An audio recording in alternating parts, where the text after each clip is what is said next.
Good afternoon, everyone, and thank you for joining us today. My name is Jennifer Needle Suarez. I'm a faculty member in the Center for Bioethics.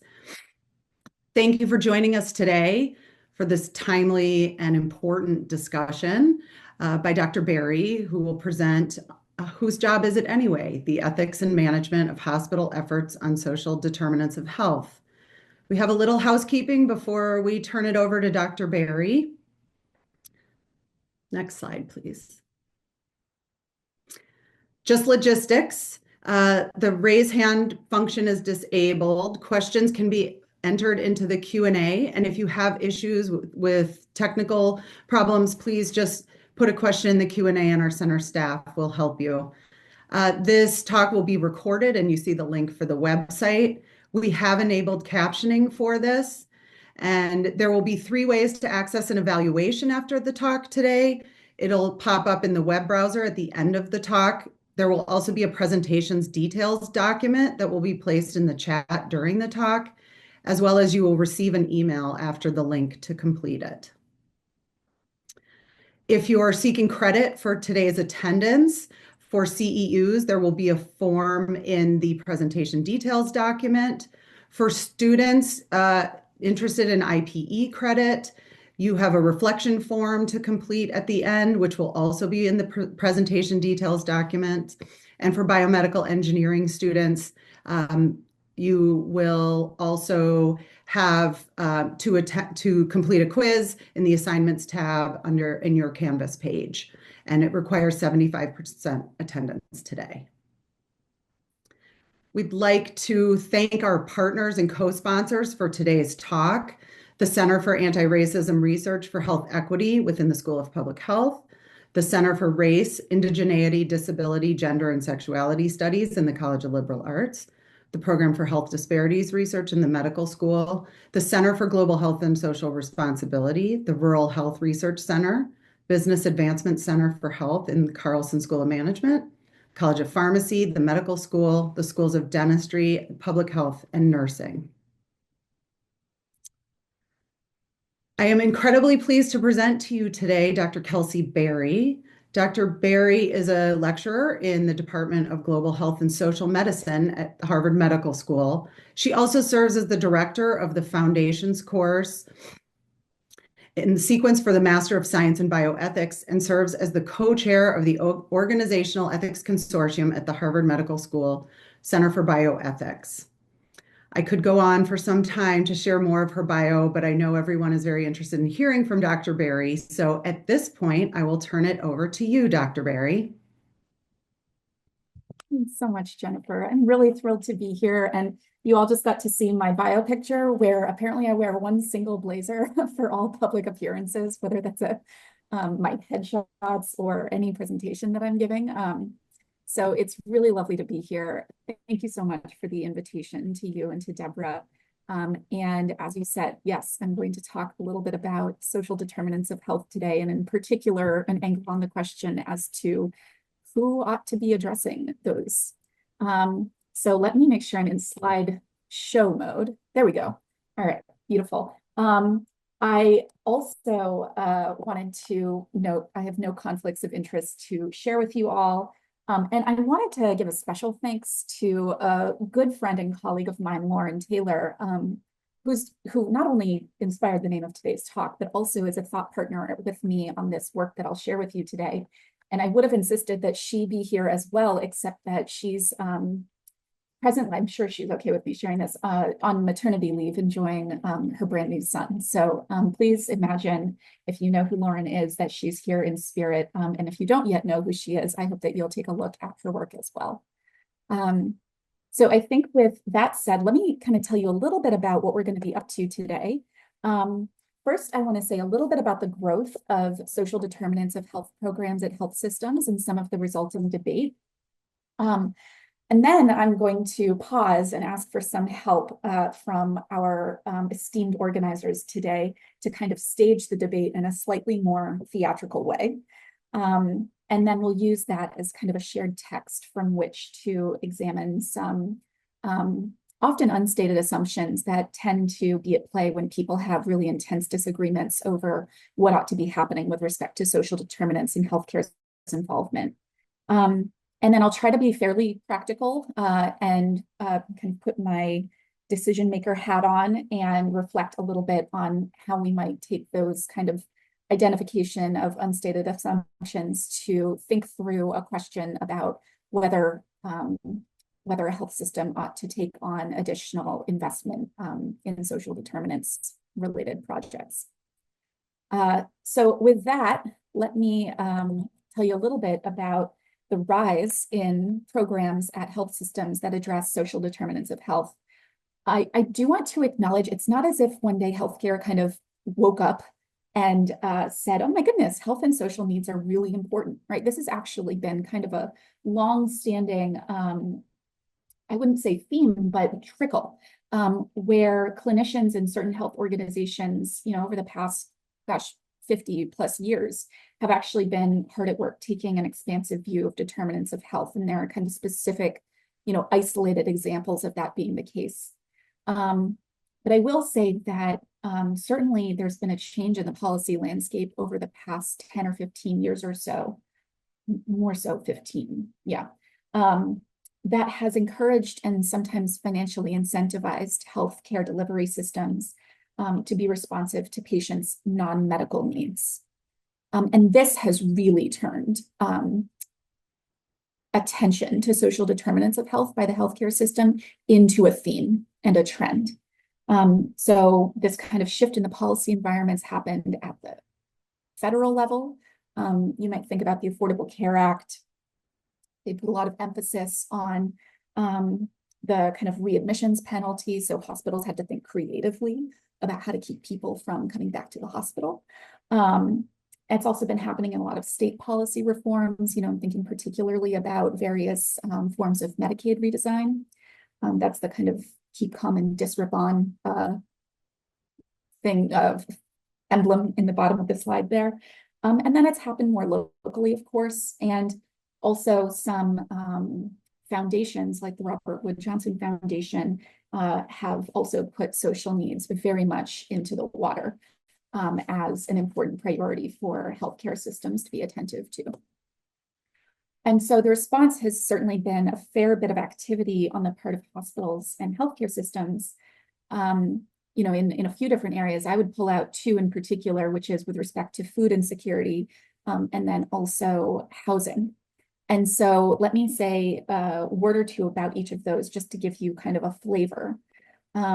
So maybe before I mention food in particular, I'll just say that actually I think a precursor to some of these positive approaches has really been a push among healthcare systems to engage in a large scale kind of measurement effort with respect to social determinants. And so what that means is, it's certainly increasingly common for healthcare delivery systems to be asking patients at a number of different points in the healthcare workflow about their potential social needs.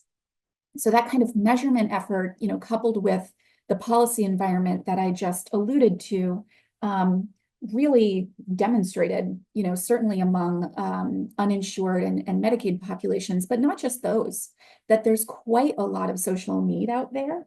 And so the kind of incentives and the awareness of social needs really created conditions for healthcare to step in and to start to do some of this kind of food and housing stuff that I'll briefly mention.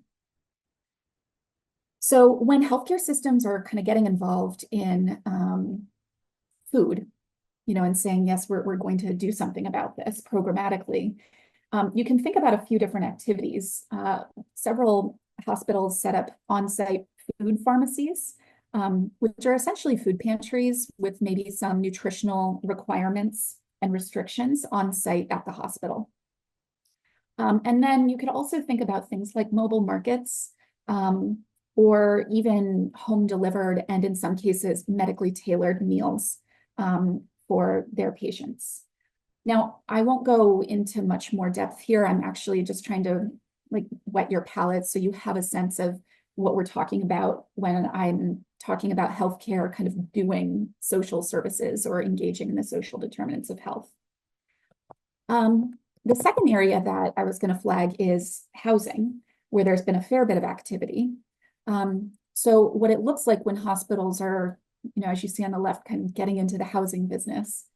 Well, one example is actually right in my backyard of Boston, where Boston Medical Center has had a really creative portfolio addressing housing issues, at least a $6.5 million investment around housing, which has included things like making grants to homeless shelters, but then also trying to directly fund the creation of new affordable housing.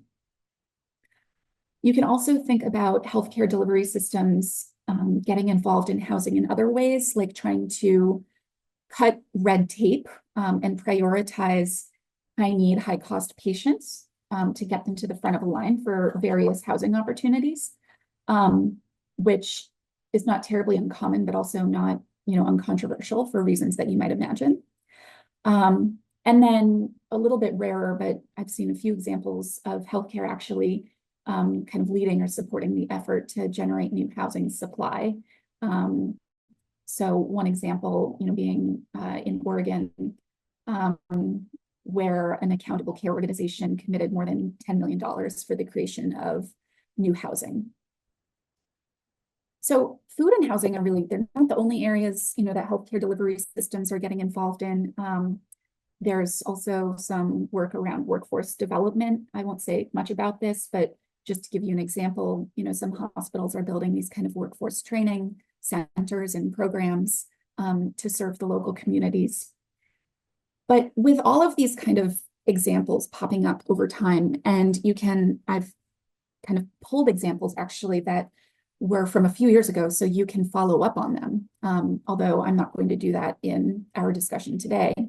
But from my perspective, kind of from the outside looking in, and that's really what my perspective is, right? I'm a health policy scholar, I'm an ethics scholar, I study, I don't do, except I'm happy to tell you a little bit about what I do towards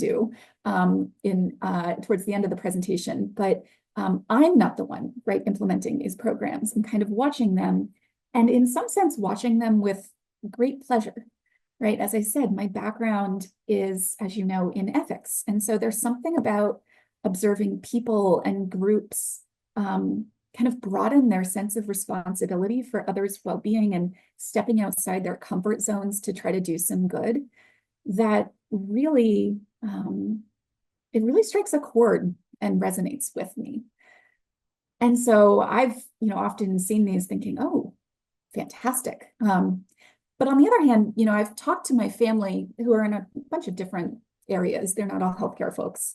And sometimes they express a little bit of, kind of like incredulity or skepticism when I'm waxing, poetically about the movement from healthcare to embrace these social determinants. They've said things like, well, doesn't healthcare kind of have enough on its plate?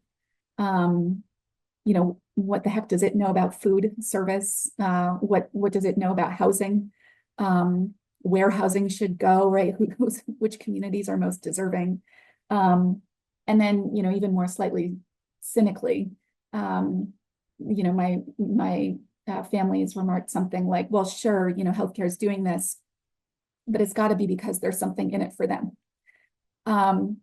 And if I'm honest with myself, I have these kinds of reservations too. So the luxury, in a way, of the position that I sit in, particularly also in a center for bioethics, is that I get to take a step back, even when, a particular initiative or movement is kind of midstream, and ask the question, is this the right thing to do? Is this moving in the right direction? How ought we think about this kind of evolution? So that's what I want to do with you all today, is take a little bit of time and just ask this question. Should healthcare stay in its own lane? Should it be doing kind of social determinants of health work at all? And by that, I mean, kind of a wide range of activities, all the way from things like researching and partnering to financing and direct service delivery of social needs related programs. Now, I want to flag that I am, of course, not the only one thinking about this. And the internal debate, or actually familial debate that I just shared with you, is very much replicated in the literature. So I just pulled kind of two pieces.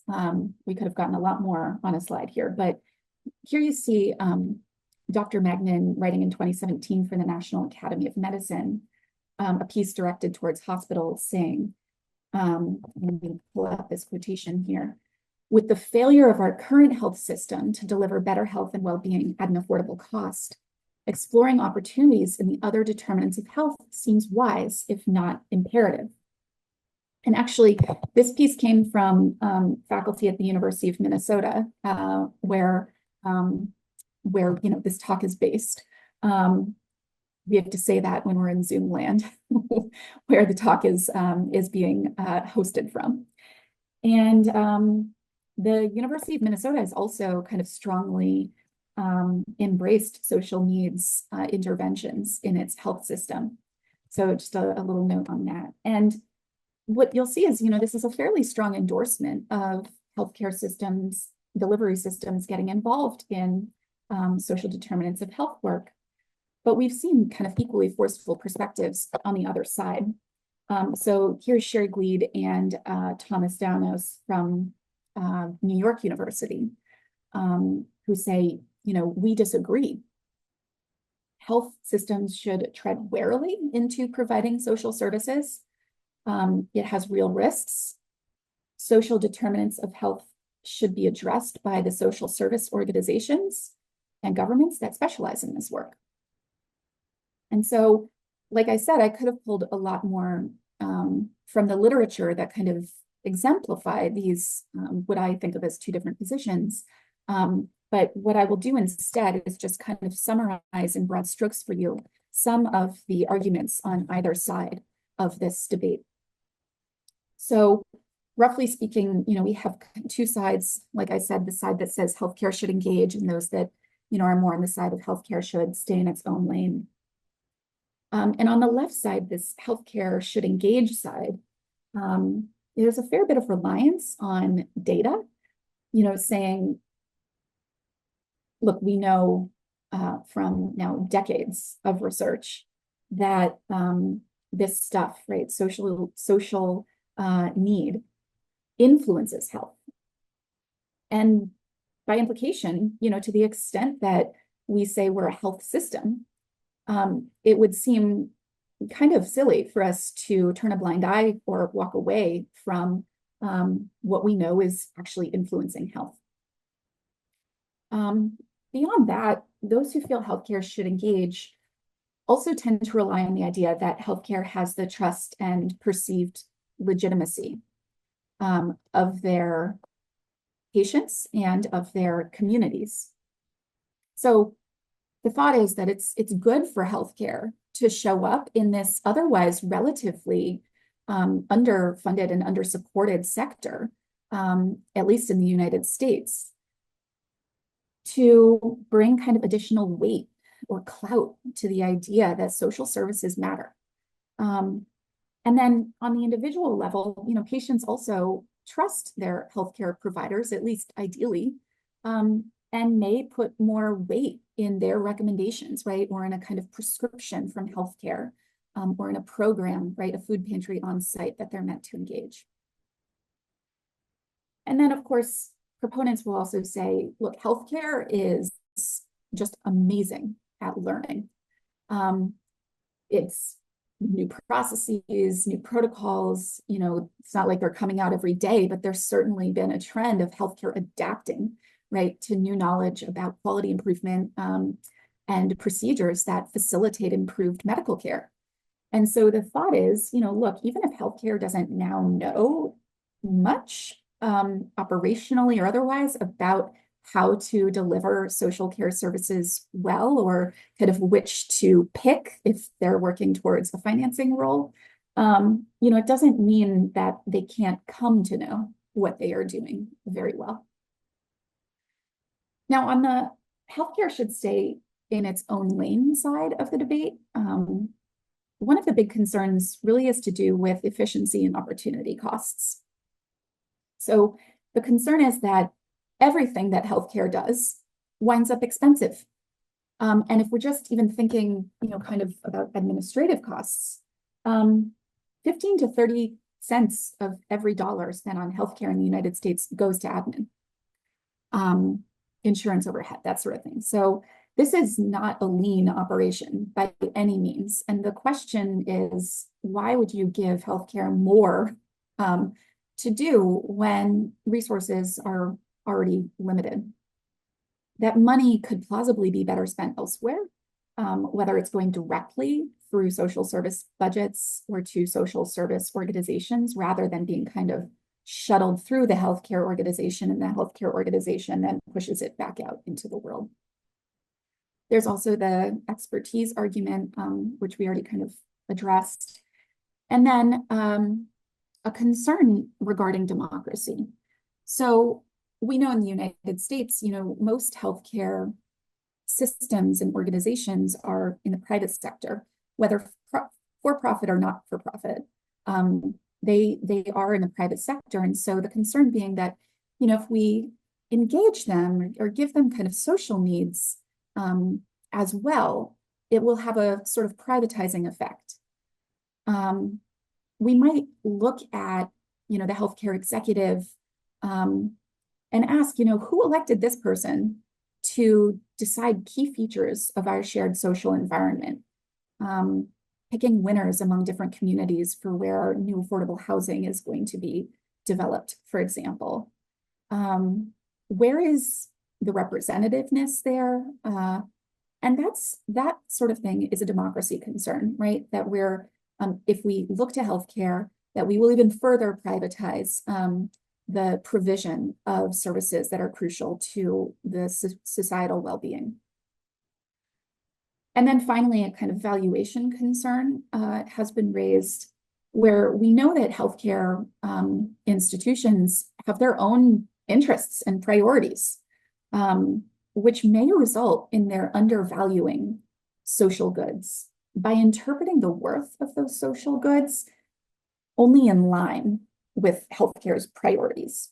So what I mean by that is, we might be able to kind of step back and say something like, look, the value of a new housing complex is so much bigger than its capacity to reduce emergency department visits, right? It might also contribute to things like social cohesion, reduction in mental health needs or substance use disorders.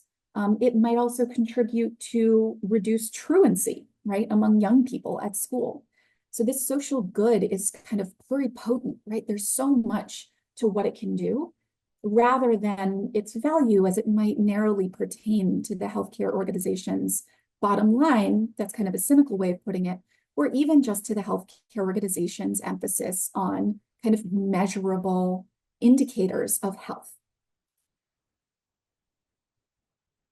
So that's kind of my take for the arguments on either side of this debate around healthcare systems engaging in social determinants of health work.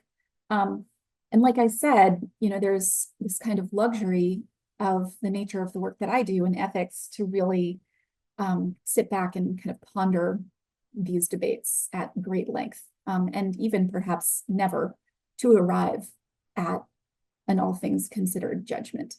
But that is not the case for healthcare systems and clinics.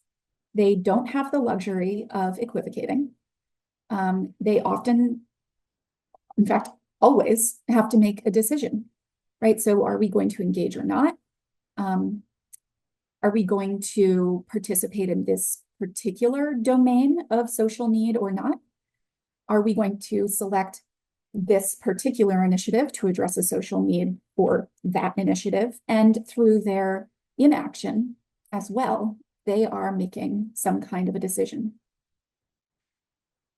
What that whole debate kind of makes clear to me, and the way that it lands for operators in the world, right, for healthcare systems, for healthcare managers, is that these kinds of operational or managerial decisions are unavoidably normative in character, right? You have to be able to consider the arguments on either side of the debate that I just went through and make a judgment call.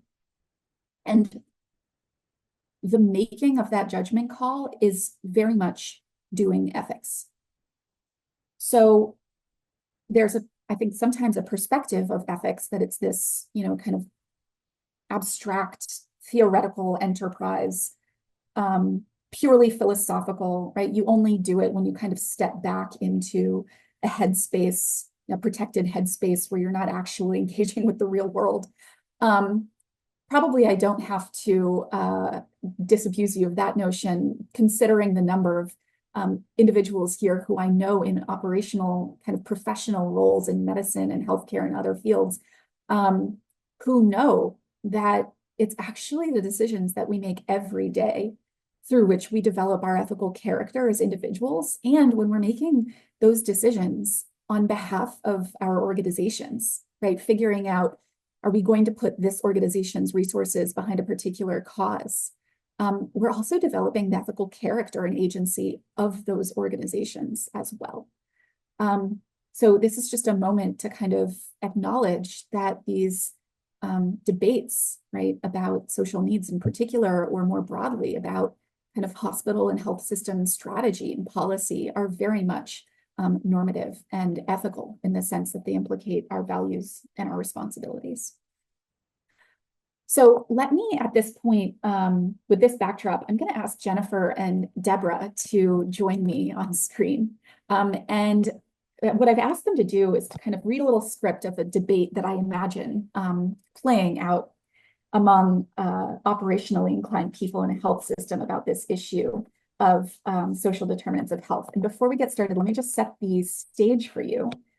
So in a hospital conference room, a community benefits team presents a new plan for more strategic investing in the local community to senior leadership, including Dr. Agnes Grady, the chief of surgery, and Dr. Juliette Sloan, the chief of medicine.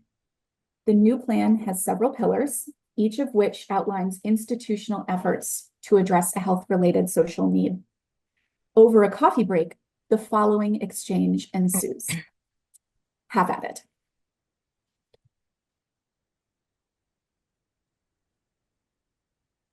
I'm Dr. Grady, and I am growing fairly weary of all these calls for hospitals generally, and this particular institution to be all things to all people.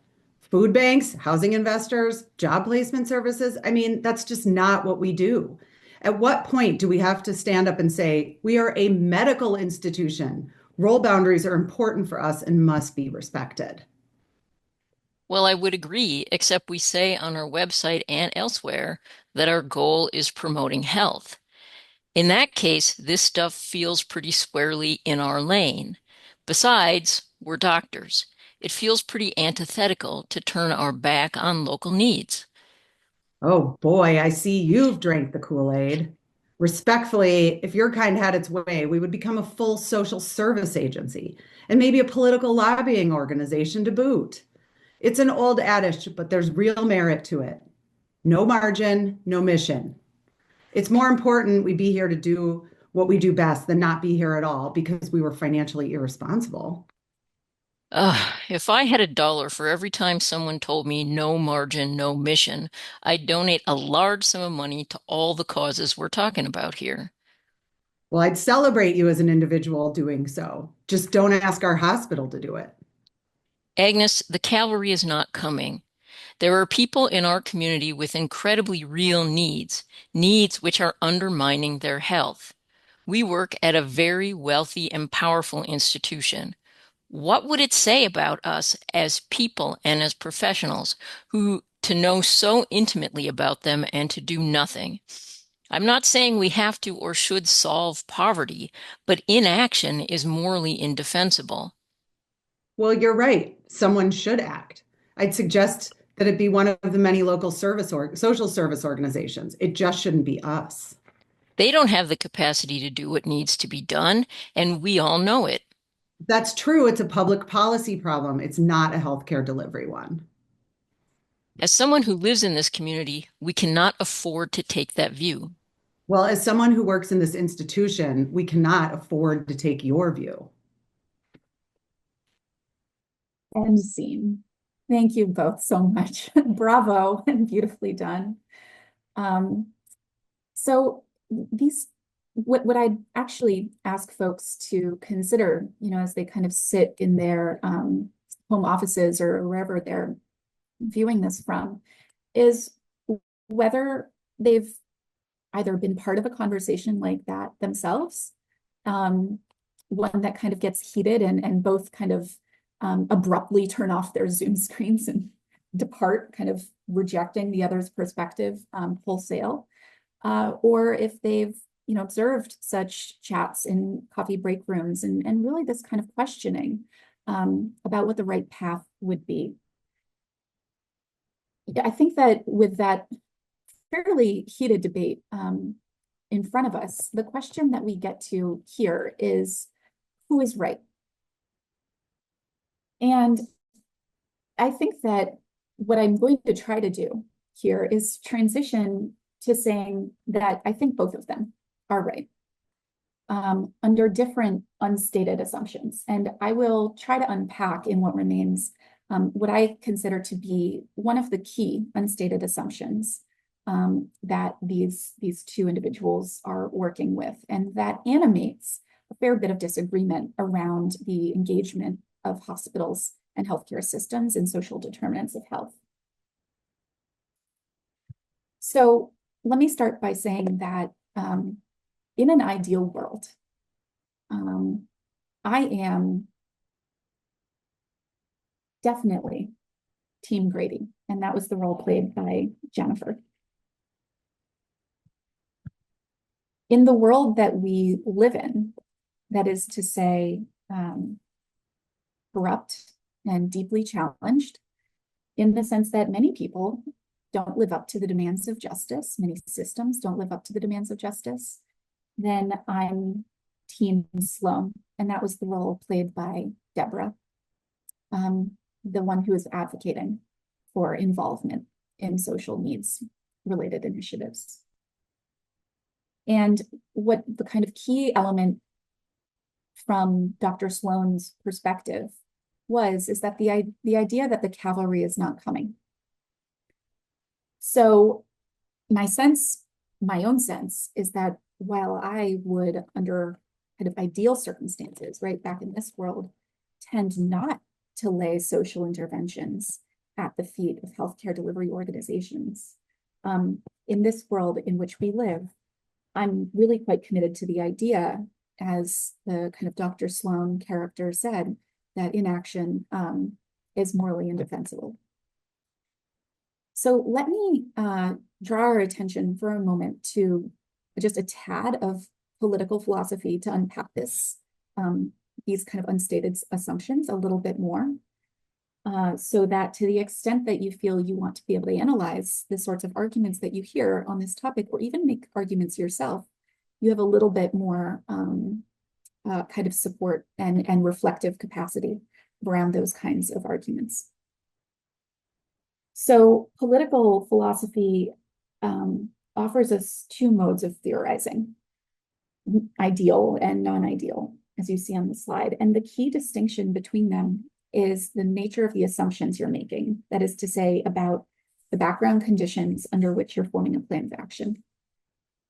So ideal theory is going to focus us on the world as it ought to be and the rules that govern in that world.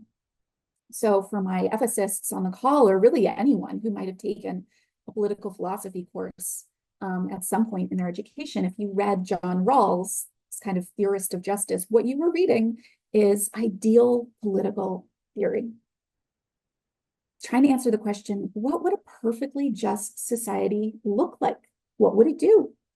And to come up with the rules that exemplify perfect justice. That's going to be non-discrimination, right? Fair equality of opportunity. And in the course of enunciating those rules, the assumption is also that people kind of hypothetically comply with them. So ideal theory is really very good at identifying end goals. Although I admit that some people find it a little bit too idealistic to be useful. So it's like, great, I have a sense of what a perfectly just society would look like. But how am I supposed to operate in the now, right? As a healthcare organization trying to navigate questions of this nature and settings in which the just society is patently lacking. So that's where non-ideal theory, on the other hand, comes in taking the world as it is, and people and systems as they are. That is to say, partially compliant to rules and obligations, by which I mean racially biased, right? Tax avoidant, maybe judgmental of those living in poverty. And thinking about non-ideal theory generally is meant to help us create pragmatic solutions. With that said, one of the critiques of non-ideal theorizing is that people will say, look, if you're constantly looking to try to figure out how to respond to the status quo, then you're really just repeatedly designing for a non-ideal world. You're kind of playing whack-a-mole in a sense, and giving up on what could otherwise be a really full conception of justice, right? So implicitly kind of lowering your sights to respond to people as they are in kind of the non-ideal way that they are, can be kind of a move in favor of half steps or band-aids, or kind of taking better as a win when it was never really good enough. So when I set out this kind of theatrical debate, I hope you can recognize the two positions in it, where Dr. Grady, arguing against involvement in social needs, is this ideal theorist, saying we shouldn't do social services, right? That's not the ideal solution, it's other people's jobs. Those are arguments that we might imagine from people assuming ideal conditions, and not simply kind of mistakenly assuming ideal conditions, right? It's not that they're naive to the world as it is, but they might think it's important to be clear about what the ideal is and what our role or healthcare's role in it should be. Dr. Sloan, meanwhile, is playing the role of a non-ideal theorist. This idea that the cavalry isn't coming, right? There's moral urgency to act, right? In other words, we can't be waiting for everything to come together or behave as if things are great. We need to respond to the world as it is in its non-idealness. So clarifying these assumptions that underlie distinct positions can make what I think of as a quite important intervention in what might otherwise become a really aggressive form of disagreement, which can happen, right, when we see people kind of dividing into different teams, like team social needs and team naysayers or team detractors. What I think is important is to call out that non-idealists are not necessarily naive, right? They're not saying, oh, I think healthcare should be everything to everyone all the time, right? But rather saying this now is when we need that. And then idealists are not necessarily cruel, right? They're not saying that people don't deserve these things as a matter of kind of human right, but they're rather saying something a little bit more nuanced, like, you know, I think this is owed, but this approach that's being suggested isn't stable, right? It's not sustainable. It won't deliver on the full conception of justice that people are owed. So unpacking these assumptions can help to kind of shift the nature of the disagreement by restoring some credibility to either position or the person who's offering it, which is often a prerequisite for making some kind of progress in the course of an ethical conflict, is actually seeing your kind of interlocutor, your debater, as not ignorant or dumb or naive or cruel, but really being able to engage what it is they have to say. Okay, so with that said, you know, admittedly, even if we've kind of shifted the nature of the disagreement, the question still remains, which is, should we act as if the world is ideal or non-ideal? And this is where I think it's very important to think dynamically. by which I mean kind of temporally or longitudinally over time. And all of these slides that are about to come up are from a paper that I just recently co-authored with Lauren Taylor, who I mentioned at the beginning, where we're taking from political philosophy this idea that thinking in non-ideal terms is transitional in nature. That's the best of non-ideal theorizing. What that means is that in the near term, performance should be judged against non-ideal conditions. But in the longer term, actions should be judged against ideal conditions. And the thought is that as decision makers within a healthcare system, we should be able to hold both of these in our brain and chart a course of action that is both responsive to the world as it is, right, in great need, and consider how our action in the near term is moving us to a place where ideally the world ought to be fairer, right, more just. So the metaphor that I would offer to kind of reconcile or hold both of these in hand is of bifocals. So, you know, if you're kind of sitting here and saying, well, what am I going to do with this theory thing? I would say, you know, imagine kind of metaphorically that you have bifocals on. And we know that bifocals have a lens that is going to help you see near. And then if you kind of lift your gaze, support seeing into the distance, the far. And crucially, there's also a point in the middle, right, where your vision must meet, where there must be some kind of a transition. And so in relation to health-related social needs, you would need this near gaze to think about how to respond to non-ideal conditions and simultaneously be able to have, with this further gaze, a thought about transitioning to a more ideal set of conditions. So what's nice about this approach is it brings both kind of Dr. Grady and Dr. Sloan into the fold, as I said, which is kind of healthy for teams and for working through ethical conflict. And it can also give us a more principled approach to how we craft health equity and health justice strategies.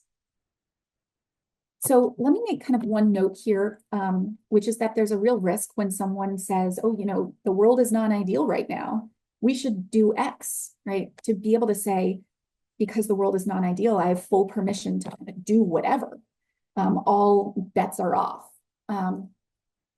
For example, because the world is not ideal, I'm going to go kind of murder the corporate bigwigs, right? Or I'm going to spread lies about my least favorite politician so that we can get better people in there. But actually, political philosophy is very clear about the fact that there are still bounds, right? The things that you do in non-ideal conditions yet still have to be morally permissible, which we can talk about, and likely to be effective, where effectiveness is sussing out, does this action put us in a position to reach that ultimate goal that we are reaching for in ideal theory? So if Dr. Grady is saying something like, yeah, well, ideally we shouldn't be doing, or we should only be doing medical care as a healthcare system. And if we want to take that as our kind of working assumption, then we can say to Grady, look, yes, that's the path that we're on, even though we're going to temporarily break with that rule. And the reason we can break with that rule is because it's not contravening a kind of simple kind of moral edict. And it actually can help us get on a better path towards the realization of that ideal. Now, I admit that healthcare managers might kind of balk at the suggestion that they attempt to approximate the impact of their organization's efforts on the cause of justice, right, in society over the long term, and really doubt their ability to make those judgments, you know, kind of worry about being held to this likely to be effective standard. But that's kind of the point, actually, of bringing both of these perspectives into view, which is to encourage the kind of, you know, immediate responsiveness that moral urgency motivates, and that bigger picture thinking, with the requisite humility that comes from knowing we really can't predict the future. But it does point us to try to learn things in order to consider a theory of change, right? So a sense of how the actions that are taken in the near term might not only meet immediate needs, but then contribute or detract from the ultimate goal of justice in a way that would allow us to calibrate, right? To build on the strategy we're using, to mitigate some of the unintended consequences of that strategy, or even to shift strategies as things go on. So these are important criteria. And bringing this kind of transitional view, I couldn't help but offer these two wonderful motivational posters that I do not have hanging in my office, I promise. But this transitional perspective helps us see the kind of wisdom of both of these, that perfect shouldn't be the enemy of the good, and also that better is not good enough, right? And hold both of those ideas in hand at once. So let me just say, kind of, I said I'd put a practical hat on. Let me say one quick word about how this might apply practically. If a health system is interested in food and decides to set up an on-site food pantry, the implication of this for managers would be about defining the success of that initiative dynamically.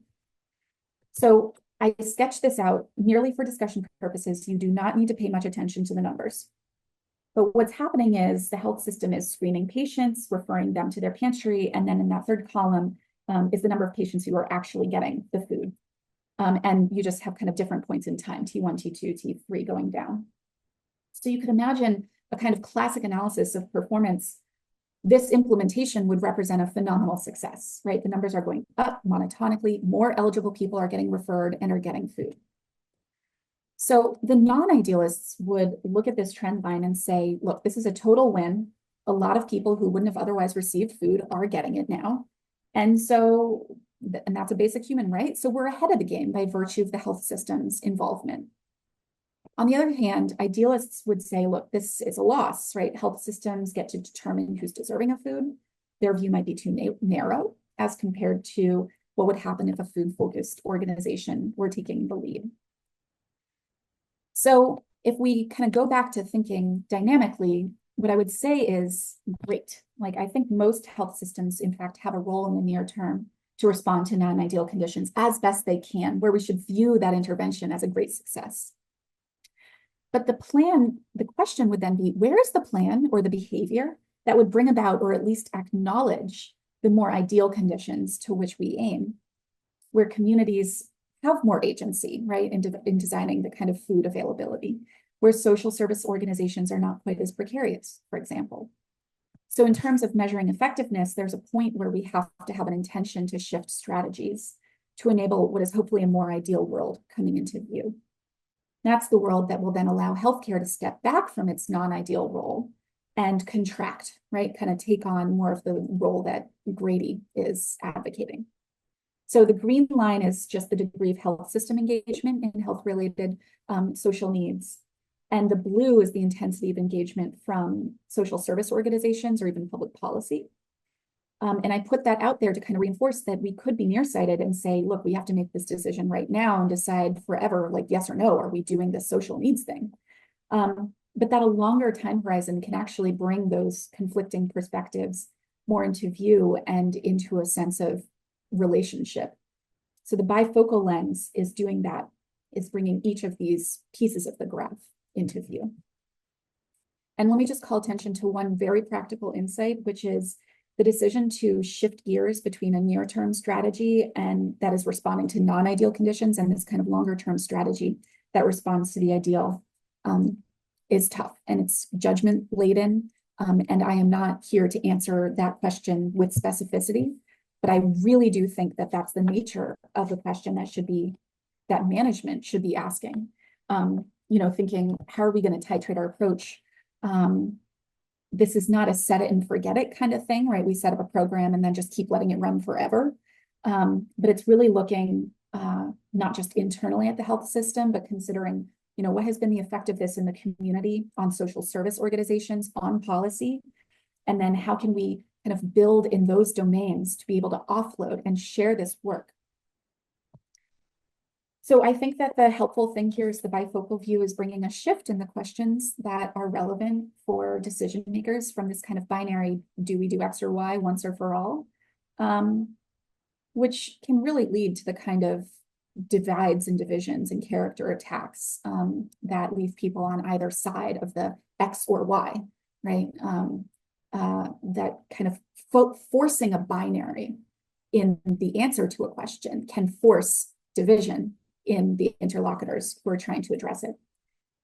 We instead get a set of questions that are more nuanced, like what should we do in the long term? What in the short term? What's the transition plan for shifting from one to the other? When should we begin to shift? So last thing to say here, I pose the question, should healthcare stay in its own lane?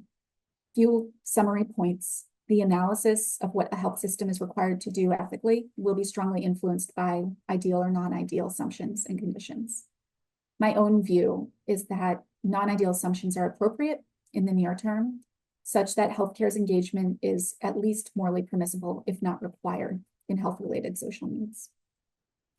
And then that the nature and evolution of strategy is going to be much more responsive to empirical facts than you might think, including facts about the community and its capabilities, for example.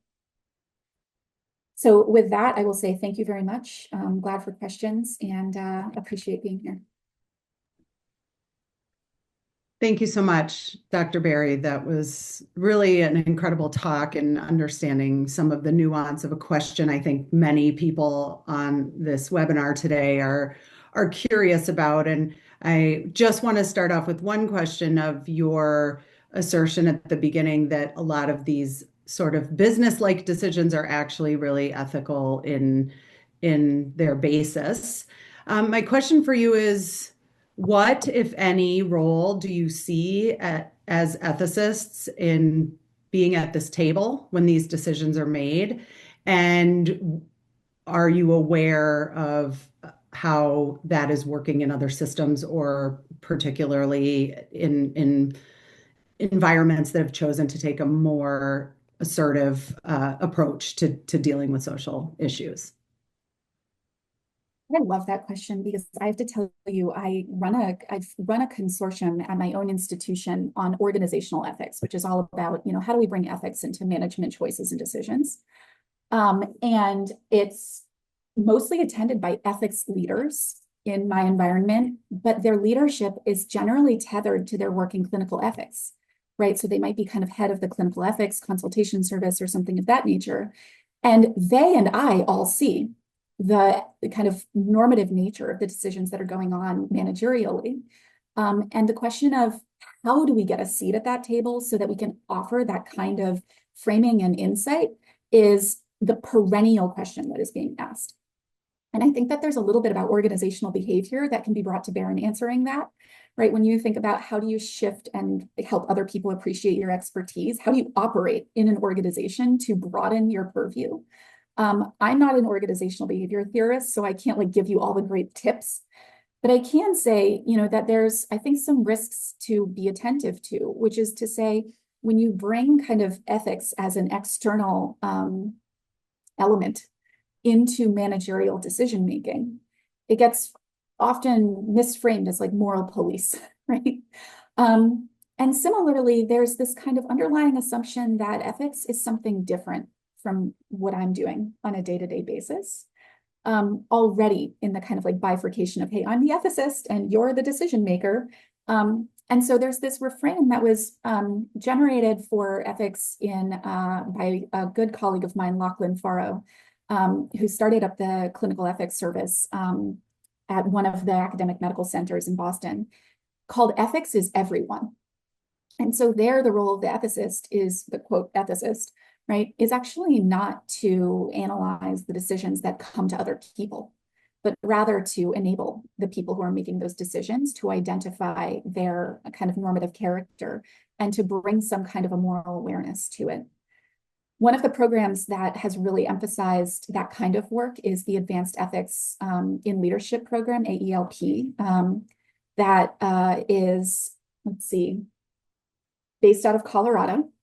And they do work in kind of developing moral awareness and leadership training that has been kind of tested and piloted with healthcare leaders in Boston at the Center for Bioethics at Harvard Medical School.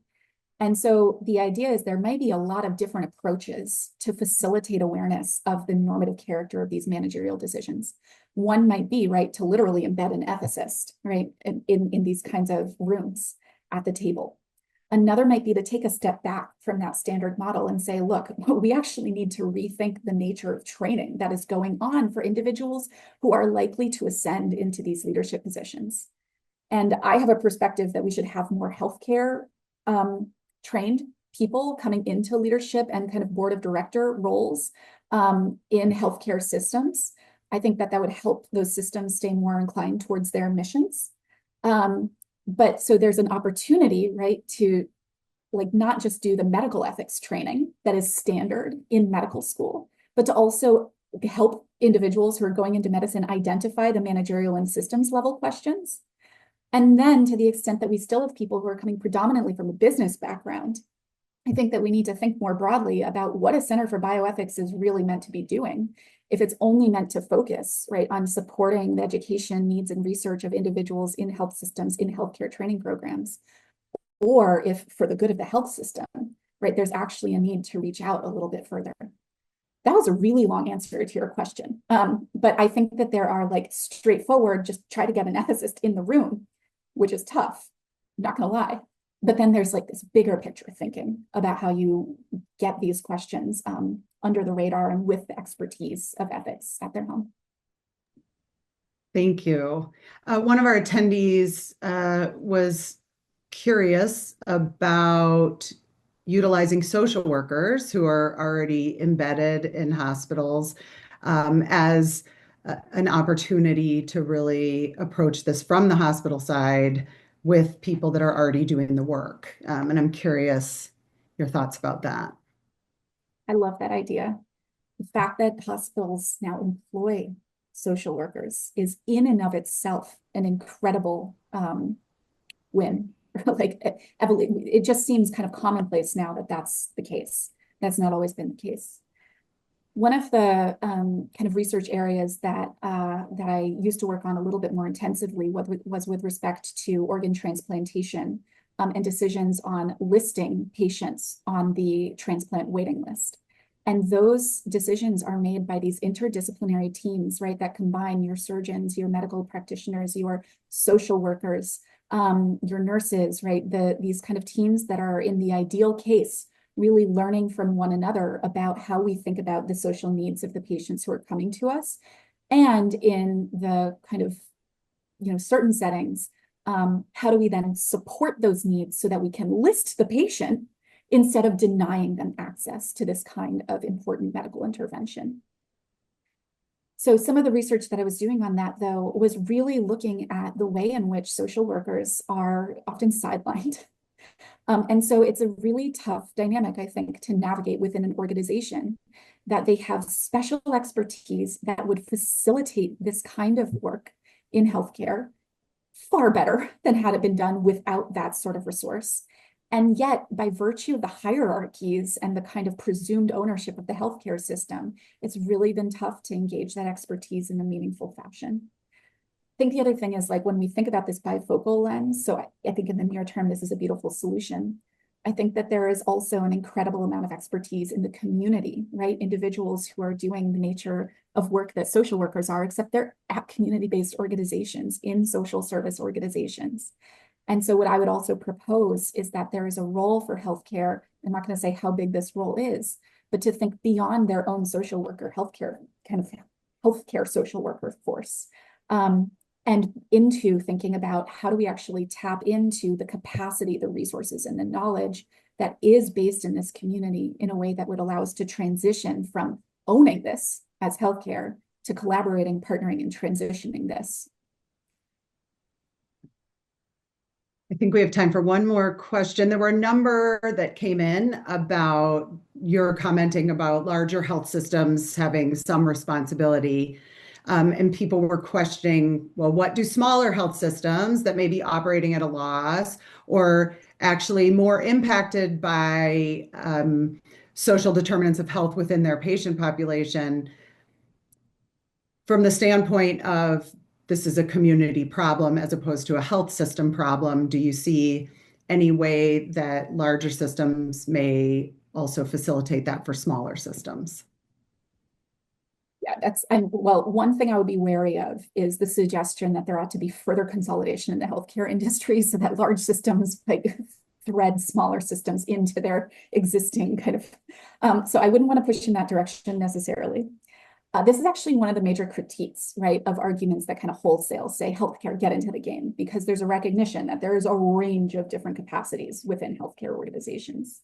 I do want to pull out, though, that there's some really fascinating work being done by community-based hospitals that, I mentioned housing, I mentioned food. There's so much in the area of mental health, right? Of social isolation that is fundamental. It's like even below, even more fundamental sometimes than specific resources is actually having social networks and kind of the capacity to reach out for help that facilitates, right, better access to those intermediate resources and ultimately to health. So just one I'll mention is there was a community hospital in New York in Elizabethtown that created this community friendship volunteer program. And it was a relatively low kind of resource program on the side of the hospital, but the emphasis was around addressing social isolation, particularly among older adults. But that sort of approach could be scaled to think a little bit more broadly among people who are kind of generally with mental health needs and the need for access to these kind of support networks. So I'll stop there, but I'll just say I think that the range of possibilities with respect to social determinants of health work creates a little bit more of an opportunity space, including for institutions that are financially less well off. And I also want to say that I'm not intending to shame and blame, which is to say, if you're not doing this, right, then somehow you've missed the mark on morality. That's not it, but to rather say some of the decisions that are made must be responsive to data and evidence about the hospital's own capacities and the community's needs. I'll stop there. Thank you so much. Thank you so much. This was a tremendous talk, and thanks everyone for joining. I know we're a minute over, but just want to share 2 upcoming webinars that we have through the Center for Bioethics, as you can see listed here. Next slide. Oh, that is our last one today. So thank you everyone today for joining us. Dr. Berry, thank you again very much. This was stimulating and universally many questions that appreciated your conversation today. So thank you to everyone who joined, and we'll see you at our next Ethics Grand Rounds.